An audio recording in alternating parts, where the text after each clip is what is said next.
BSc সংগঠনরাও এতে যোগ দিয়েছে। আমরা আশা করছি যে সুন্দর সুষ্ঠুভাবে আমরা বাংলা নববর্ষ উদযাপন করব এবং সবাইকে বাংলা নববর্ষের শুভেচ্ছা। নতুন প্রজন্ম যারা তারুণ্য, এরা শহরে, বেশিরভাগই শহরে থাকে, তবে নতুন প্রজন্ম গ্রামেও থাকে। তো শহরের এরা গ্রামের এই ইয়ের সাথে পরিচিত হবে এই আশা করি। বাংলা ভাষাভাষী সকল মানুষকে বৈশাখের শুভেচ্ছা জানাচ্ছি।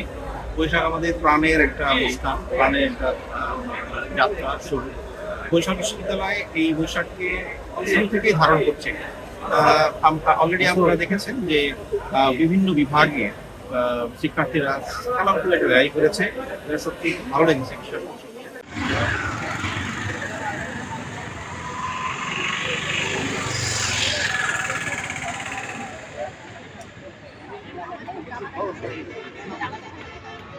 ছবি না ভাই।